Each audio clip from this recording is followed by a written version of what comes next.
क्या America Iran पर एक बड़ा अटैक करने की तैयारी में है? पेंटागन में प्लेन्स तैयार हो रहे हैं, लेकिन यूएस के ही former military officers Donald Trump को वार्न कर रहे हैं कि ईरान के साथ जंग कोई बच्चों का खेल नहीं है। इस सब के बीच एक former US navy seal Matt Bracken ने एक ऐसी स्ट्रैटेजिक वीकनेस की तरफ इशारा किया है जो पेंटागन के होश उड़ा सकती है।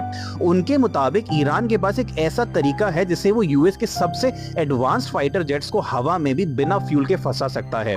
आखिर क्या है ये नाइटमेयर सिनेरियो? आइए डिटेल में समझते हैं। मैट ब्रैकन के मुताबिक जब भी अमेरिकन फाइटर जेट्स ईरान जैसे दूर के टारगेट्स पर स्ट्राइक करने जाते हैं तो वो बिना मिड एयर रिफ्यूलिंग के वापस अपनी बेस तक नहीं पहुंच सकते, यानी अटैक के बाद उन्हें हवा में ही टैंकर से फ्यूल भरना पड़ता है। इसी वजह से यूएस ने अपने रिफ्यूलिंग टैंकर एयरक्राफ्ट को इजराइल और जॉर्डन के एयरबेस पर पहले से डिप्लॉय कर रखा है, लेकिन यहीं पर सबसे बड़ा रिस्क छुपा हुआ है। ये तमाम एयरबेसेस ईरान की मीडियम रेंज मिसाइल्स की सीधी जर्द में आते हैं और आज के टाइम में सैटेलाइट ट्रैकिंग की वजह से इन एयरबेसेस की एग्जैक्ट लोकेशन छुपाना नामुमकिन है। मैट का कहना है कि अगर ईरान ने इन एयरबेसेस पर अपने हैवी वॉरहेड वाली मिसाइल से अटैक कर दिया तो वहां के रनवेज और पार्क्ड रिफ्यूलर्स इतने बैडली डैमेज हो जाएंगे कि पूरा एयरबेस टेम्पररी शट डाउन हो जाएगा। अब सबसे बड़ा खतरा क्या है?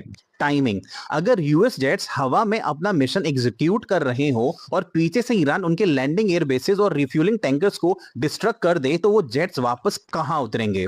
उनके पास हवा में लटकने के अलावा कोई ऑप्शन नहीं बचेगा। ऐसी इमरजेंसी सिचुएशन में अमेरिकन पायलट्स के पास सिर्फ एक ही एस्केप रूट बचेगा, टर्की या साइप्रस के एयर बेसिस। लेकिन यहाँ मामला टेक्निकल से ज्यादा पॉलिटिकल हो जाता है। उन देश में लैंडिंग और रिफ्यूलिंग के लिए उनकी सरकार की इंस्टेंट परमिशन चाहिए होगी। आपको याद होगा हाल ही में नाटो समिट के दौरान ट्रंप ने टर्की के प्रेसिडेंट को अपने सबसे एडवांस F-35 फाइटर जेट्स देने का एक लॉलीपॉप दिया था, वो जेट जो अभी तक यूएसए ने इजराइल के अलावा किसी और को नहीं दिया।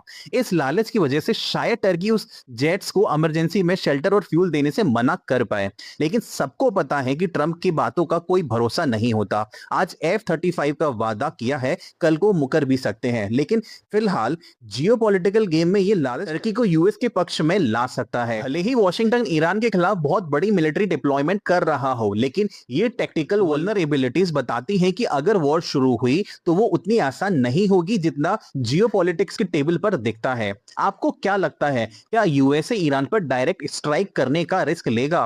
कमेंट्स में अपनी राय जरूर बताएं और चैनल को सब्सक्राइब करना ना भूलें।